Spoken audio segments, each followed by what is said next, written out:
A perseguição religiosa aos cristãos na Nicarágua, aqui no Brasil, ela não refletiu dentro da esquerda brasileira que se diz católica e cristã, nem a galera da teologia da libertação, que é os cristãos católicos dentro do catolicismo, e nem a galera da teologia da missão integral, que são os protestantes dentro da esquerda brasileira, se manifestaram contra as barbáries e os ataques à liberdade de expressão, à liberdade de crença, de culto religiosa lá na Nicarágua, aonde o país é regido por um ditador. Lembre-se que esse ditador é amigo íntimo do Lula. E Lula disse que ele deve fazer tudo para manter a democracia de pé, funcionando. Lembrando, né?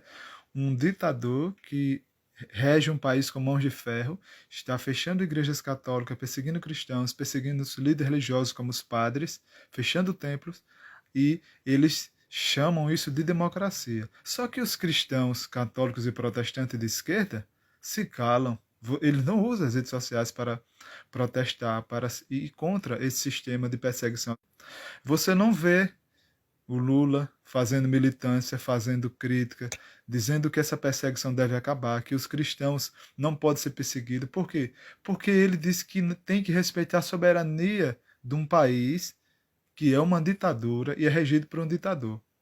Lá é democracia.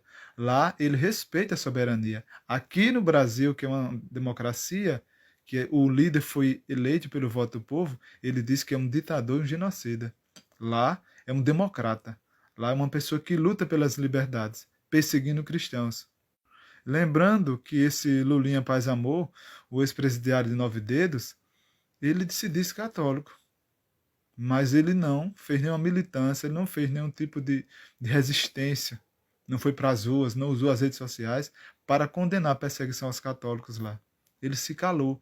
Ele e toda a esquerda que se diz que é a favor da tolerância religiosa, que é a favor que as religiões possam se manifestar.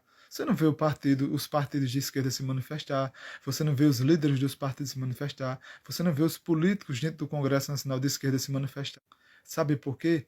Porque eles não vão criticar a sua própria origem, a sua própria crença, eles não vão atirar no próprio pé. A ditadura é o lugar onde eles gostam de se abraçar. Eles não vão ser contra os seus amigos de regime, de crença ideológicas. Por isso, é por isso que o falso cristão Lula e os falsos cristãos dentro do catolicismo, os membros da teologia da libertação, os padres de esquerda da Igreja Católica, eles não se manifestam contra a Nicarágua. Eles se calam, eles fecham a matraca, fingem que não está acontecendo nada. Sabe quem é que fala da perseguição religiosa? São os chamados de extremistas da direita, os conservadores. Esses falam da perseguição.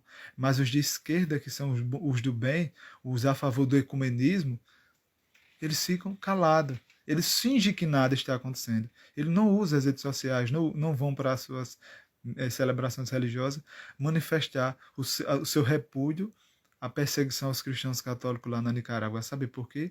Porque eles não vão criticar o seu regime que eles não vão se levantar contra o próprio reino, porque esse reino não vai prevalecer. Então eles fingem que os cristãos não estão sendo perseguidos, fingem que padres não estão sendo perseguidos, fingem que as igrejas católicas não estão sendo perseguidas, em nome da ideologia deles. Sabe por quê? Porque a ideologia deles é a crença suprema deles. A religião vem em segundo, em terceiro, em quarto lugar, que é uma coisa privada. Primeiro vem ideologia, porque é um Estado ditatorial que mantém um controle de tudo e de todos. E ninguém se manifesta. Sabe por quê? Porque são todos iguais. Há um provérbio popular que diz que quem cala consente.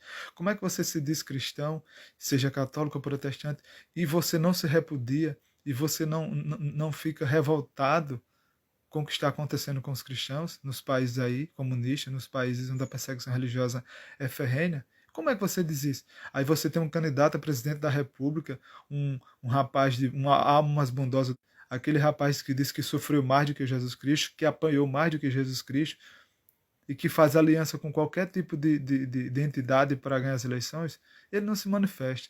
Ele não usa as redes sociais para dizer que repudia o ditador, a situação que está acontecendo lá na Nicarágua. Os cristãos estão sendo perseguidos. Sabe por quê? Porque é amigo dele. São farinha do mesmo saco e banana do mesmo cacho. O provérbio popular que mais se aplica a essa realidade é quem cala consente. Uai, seu app de vídeos curtos.